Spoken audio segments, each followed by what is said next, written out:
Welcome to Hope Talks, where we share inspiring stories of hope in Jesus Christ.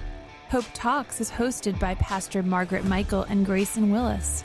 Join us for uplifting stories of triumph, faith, and the enduring power of Christ's love. Also, if you're in the listening area, tune into 1470 AM or 102.1 FM WBTX to listen to Hope Talks every Sunday at noon.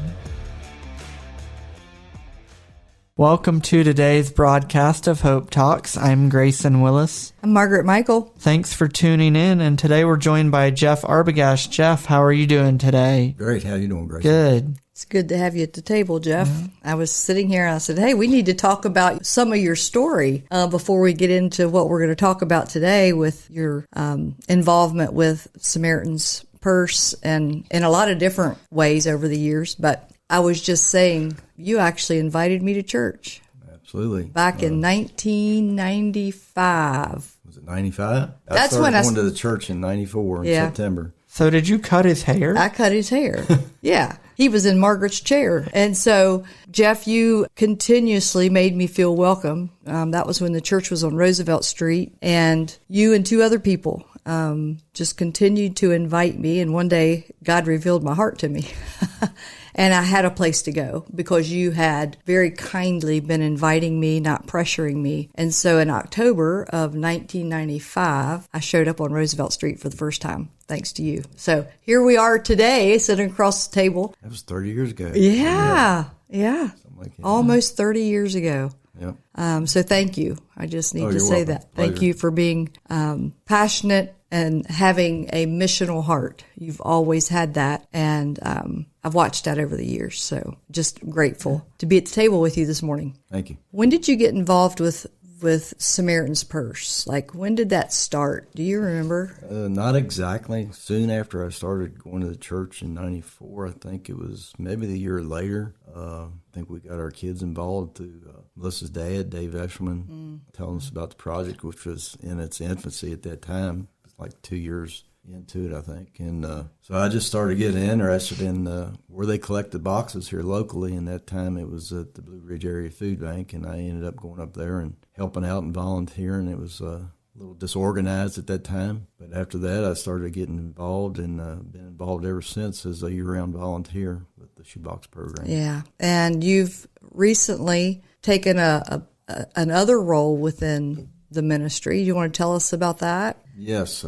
Well, back up a few years ago, while I was still working full-time, we took a trip in 2013 to Tuscaloosa, Alabama for a rebuild project. That's right. And ever since that trip, it's been on my heart that I've been wanting to go back and do this again, but because I was still working full-time, it didn't work out. And my career took a change last year in July, so now I'm able to have my summers off. Yeah. And I just decided it was time to start booking some rebuild trips. And unfortunately for people, rebuild trips are the cause of natural disasters. And we had one in North Carolina last fall, so that gave us the opportunity to do 2 trips this summer to Asheville and Boone. Can you go back to that trip that you all took to Alabama and talk about what lit the fire in you and then other people? What happened that week? Well, the group of people that we took was just a time of bonding together and learning to know each other more deeply and our relationships with each other. And then also getting to know other people from across the country that come to that site to volunteer and being able to help people at the same time and being able to have opportunities to disciple people that you went with or people that are in the community or homeowners that you were working for. So that's what kind of fired for me. I remember you all coming back, and there was a young man that had went on a trip I won't name, but I remember you all were in our life group, and this other gentleman was in our life group, and I just remember, like, he was really quiet in life group. He didn't have much to say, but when he come back from that trip, and this shouldn't scare anybody off from going on a trip, but he came back, and he had shared devotions one morning. Like he had really stepped out and stepped into something he probably would have thought he would never do. And I've watched that on other trips too. Like it is a place where discipleship happens, relationships grow deeper, and you go to thinking you're going to bless other people, and God does something personal, I think, for every person that goes. Thanks for reminding me of that, because I had forgotten. I remember he went, but I'd forgotten he had shared the devotional, because that is one of the things that they asked the volunteers to help with sharing the devotionals each morning before we go out and work. Yeah, and so it is, everything is centered on the Lord. You send people out to work for the day. You have a direction, like there's already a word been spoken that you can kind of ponder on, and for the farmers out there that have cows, like ruminate on, right? That's something that it gives you some foundation for the day. Absolutely. We each and every day you pretty much know which house or which location you're going to be working on, and you have a foreman that's on site with you, and they'll go over the details of the work that we need to complete for that day. And you don't have to have any training per se as being a carpenter or whatever. You just have to have a willing heart to serve and to learn. And a lot of times you come away from these trips actually learning how to do something new. Yeah, I remember it wasn't the Samaritans' first trip, but I remember being on a project and learning to swing the hammer the right way, so you hit the nail every time. That would pretty be important. me. And, that's something that now when I swing a hammer, I think about that trip and what I learned from it. That was just one of the things that I brought home.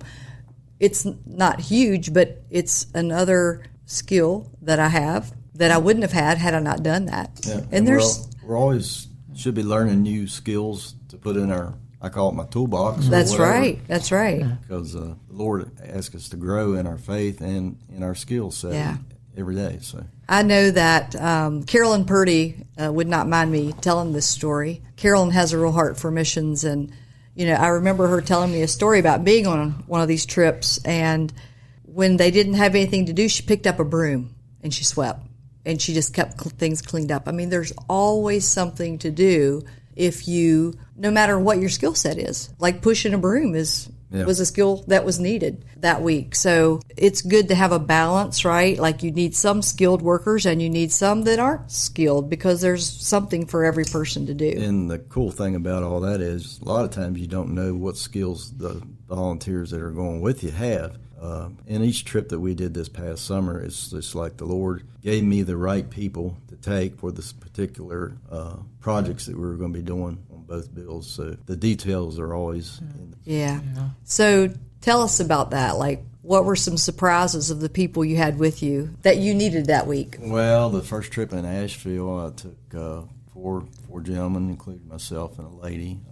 Most of them are from church, but when we got there to that work site, which was in Swannanoa, actually, right along Swannanoa River, we were helping to finish up a home, and we did a lot of like interior stuff, painting, hanging shelves. But also there was some work on the outside, like porches, front porches and stuff. And Tom Byerly and myself actually did some of that work. And then later on in the week, they helped us to ask us to lay out the forms for a driveway to be poured, which neither one of us have ever done that. So it just seemed like when we got done that week, I could go back, all of us could go back and look. These are things that we really maybe didn't know a whole lot about, but were able to learn, skill, and, excel at it, and do a great job. Yeah. Sometimes gifts that we don't even realize we have until you get to a place like that, and you get to exercise some of those things and learn how to do it better. I saw that also on the second trip. It was even, I guess would say, even a little more evident in the fact that we had to put a whole set of kitchen cabinets in for this homeowner, and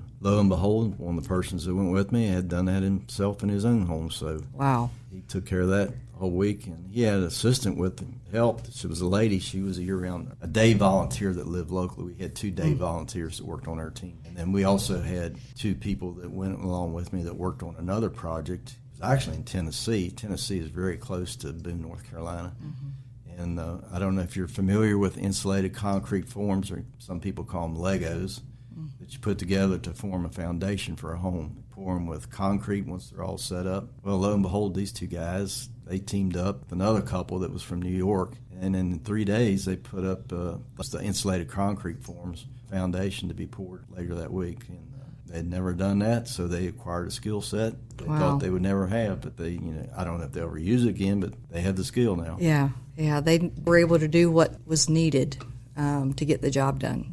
A willing heart is all you need, somebody who's willing to go and learn and serve. And a lot of times I think in serving, like what we're talking about, we think we're going to bless other people, but you've talked about some of the ways you've been blessed through these rebuild trips. If you want to talk about that, whether it's connections you've made or just... Yeah, well, in the first trip, it was a little bit of a different setup because we actually ended up being housed in a hotel because we were supposed to stay at the Billy Graham Training Center, but they had some seminars going on that week, and so they put us in the hotel. And can't remember his name now, it's escaped my mind, but the hotel manager, he was just a real blessing to us because we go out and work on these projects during the day. And that week it rained every evening after we left the work site. So every morning when we showed up, it was muddy. We were wading in water. We were filthy, and it was hot and sweaty. And when we come in the evening, he said, give me your shirts and your pants, and I'll wash them here at the motel for us, which you usually take an extra or change of clothes for every day because that just doesn't happen. That was a real blessing. And then the fact that, we're from Harrisonburg, and we drove 350 miles to Asheville to serve.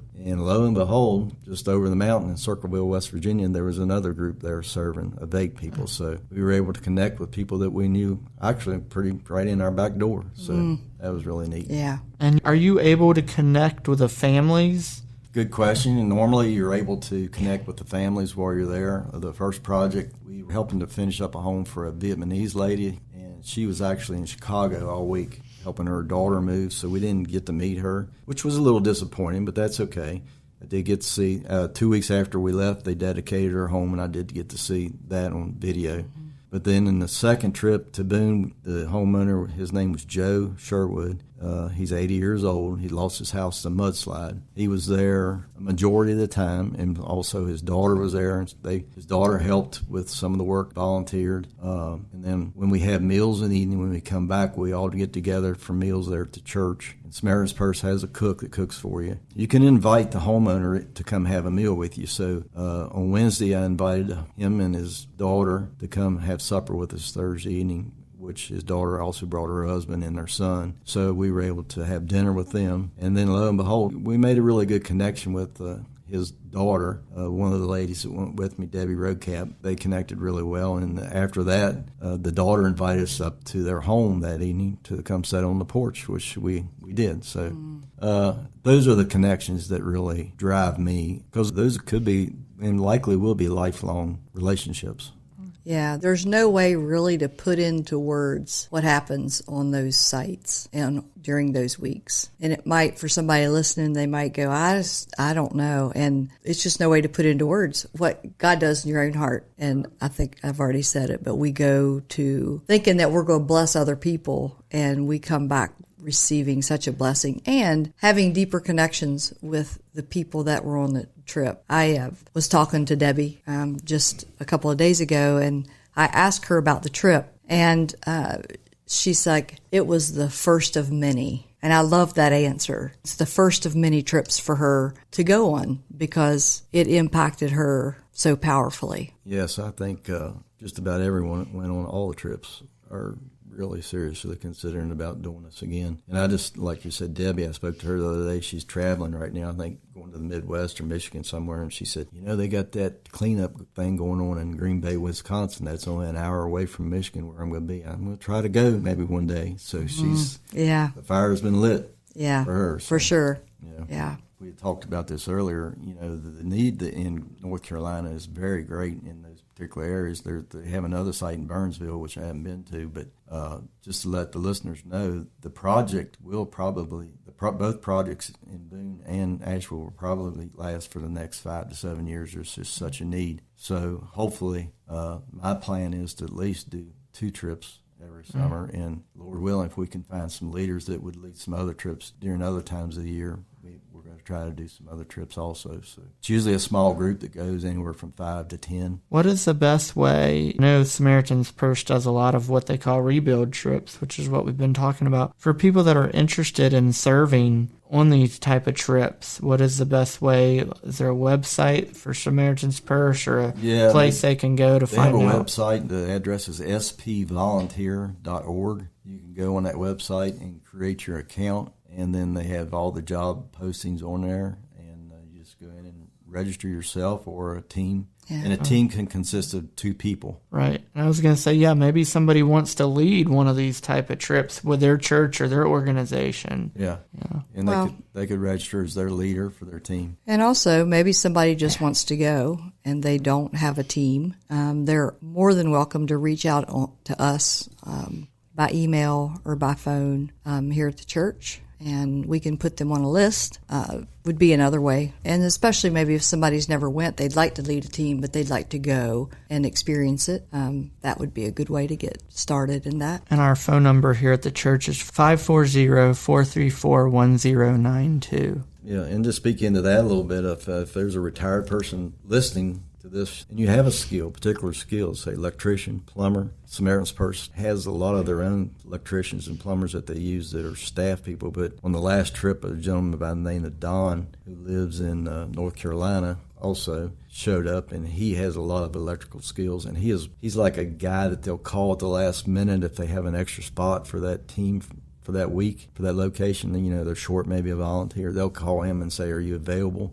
If you can come, we'd be glad to have you. So there's always the opportunity for people that are retired at the last minute to say, get a call, but they would have to register themselves and get in touch with Samaritan's person, let them know about their skills. Well, that's good to know too. So usually when you go, there's usually a church that hosts, right? Like you all stayed in a hotel, but sometimes. Most of the time it's a church setting. Yeah. In Boone it was Faith Alliance Church, church that they have there. But anyway, so they have bunk rooms for the men and bunk rooms for the women. And they're normal. The one we stayed in this past time probably would house 20 guys. They sleep on a twin-size bed, and then they have shower facilities at the church. Luckily, we had all the guys that we stayed with this time. There was not much noise at night, so we all slept well. That's a miracle, That's right? a miracle in itself. And then, like I said, they provide your meals for you during the day. You have breakfast, a fresh-made breakfast, and a fresh dinner in the evening, and then you pack your lunch for the day. Really, there's no whole lot of expense to these trips except getting yourself there and getting yourself home, and any meals you would have during your trip. And they back. and they have all the tools too. Like you don't Absolutely. have to take tools. They have a large tool trailer that's just very organized, and their tools while you're on the site. They have, like I said, and once again, they have a foreman that's on site that works with you. Basically, all he really gets done during the day is just planning events and then helping people along during the day as they have a question about how to do a certain thing. What if someone is listening today and they're like, he said something about there's a team that cooks. Is there a training for people to cook? Like, I feel like that's been something in the past. Or is it a local person that does that? Actually, it's a staff person with Samaritan's Purse. Okay. The young lady, her name was Annie this time, that cooked for us. And so I was talking to a lady that went on the first trip, and her name was Kathy Mozark. She's from Augusta County.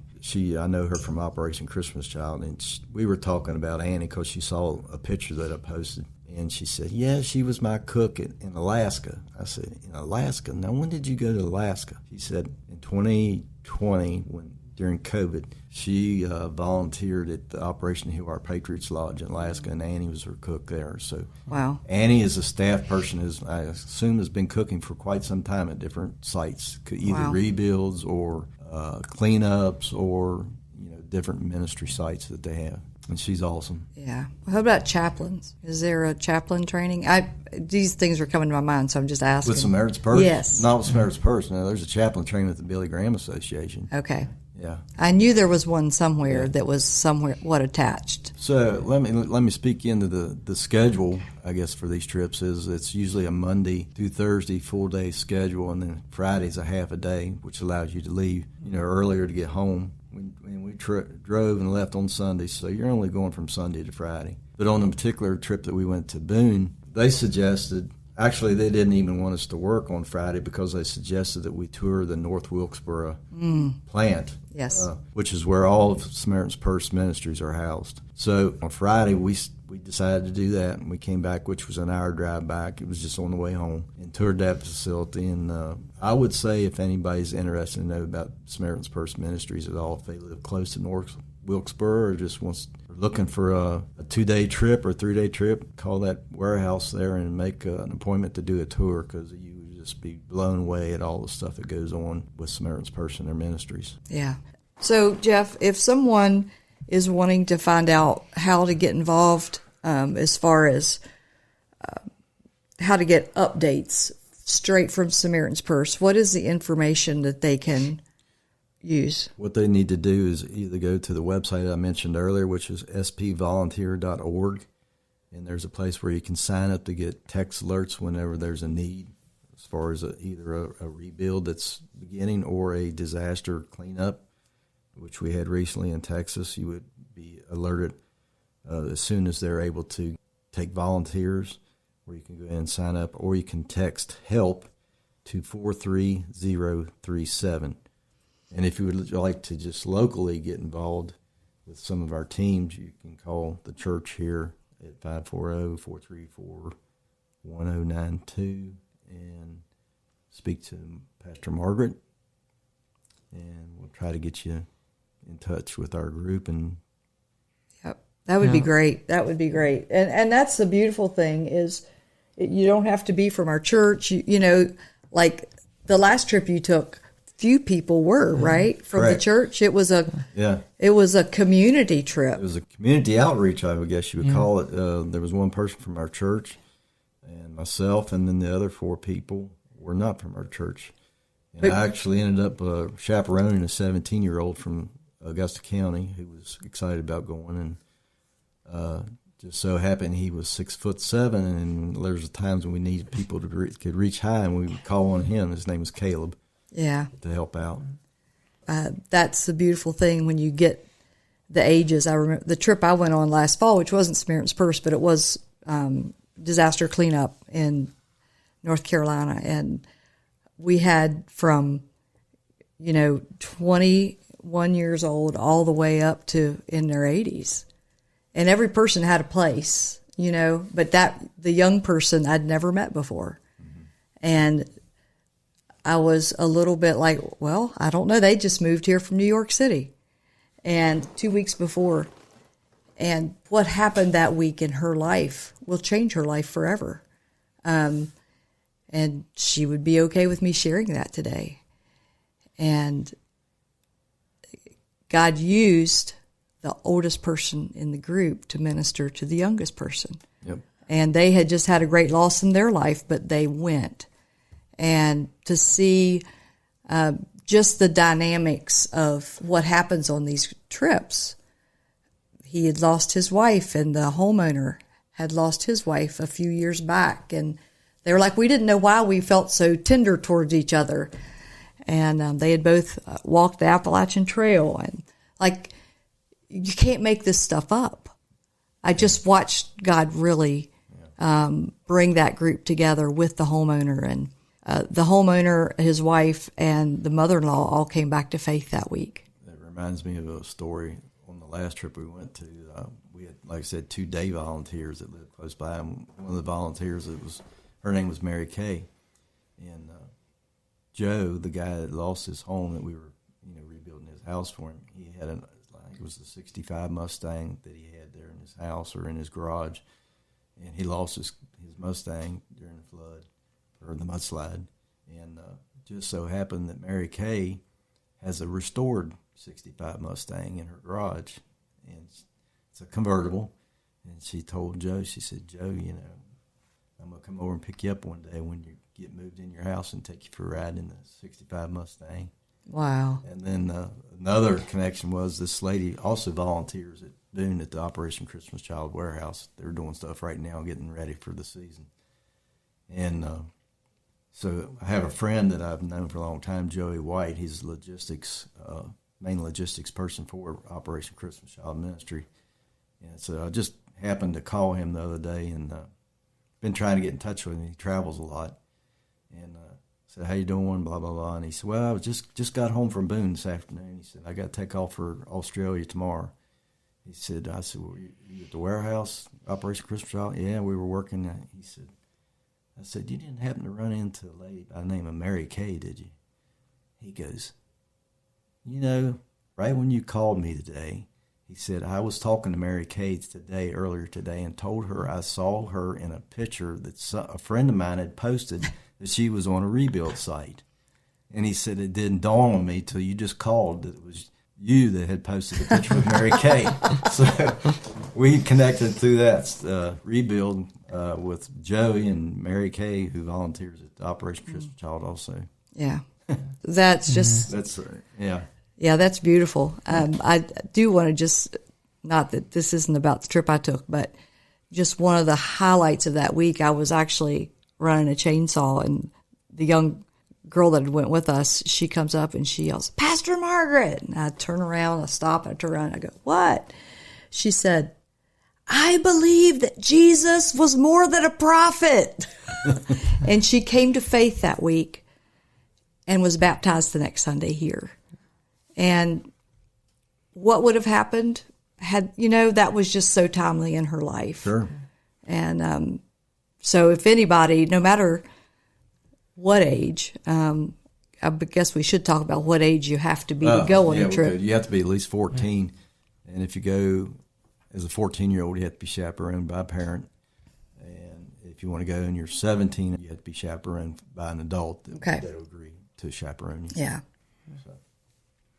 Another story, just real quickly. The other house that they just dedicated recently there at Boone, the lady, I saw the video of that. I didn't get to meet them, but she said through that process of working with the Samaritans person, the volunteers, that her husband and her son had walked away from the Lord, and through that process of losing their home and going through the process of rebuilding, that they both came back to the Lord through that.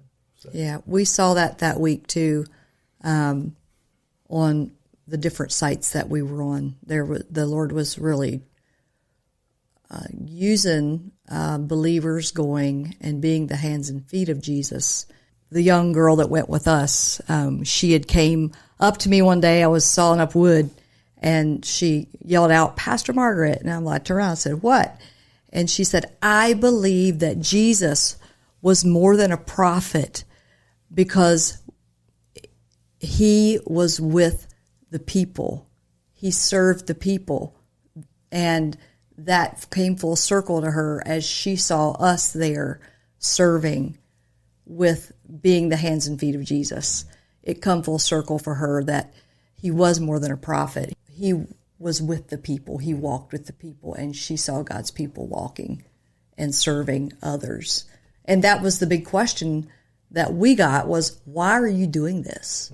Why are you here? You could be at home not doing anything, and you're here. And it's the love of Jesus that compels us to serve. And she saw that week. Well, and I think some of the stories y'all have told are reminders to us that the Lord orders our steps and he knows where we are. And also the connections remind us that we're serving the same God. Yeah. And right. Yeah. Well, Jeff, thank you for joining us today. Anything in closing that you'd like to share that you haven't shared already, or that we haven't asked you already about these trips or the ministry? Or I'm really excited about the opportunities to continue to serve, and just ask people that are listening that pray about maybe allowing themselves the chance to serve.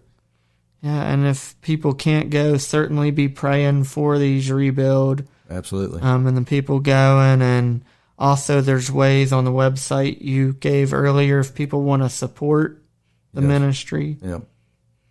Well, thank you for listening to today's broadcast of Hope Talks. We pray that as Pastor Margaret and I have talked with Jeff Arbogast today about these rebuild trips with Samaritan's Purse, that it truly has been a half hour of hope for your life. May God bless.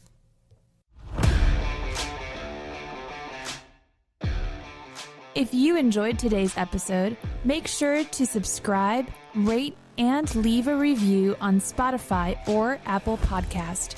Your feedback helps us spread hope to even more listeners. Stay tuned for more uplifting stories in the next episode. Until then, keep the faith, share the love, and find joy in the hope that Jesus Christ brings.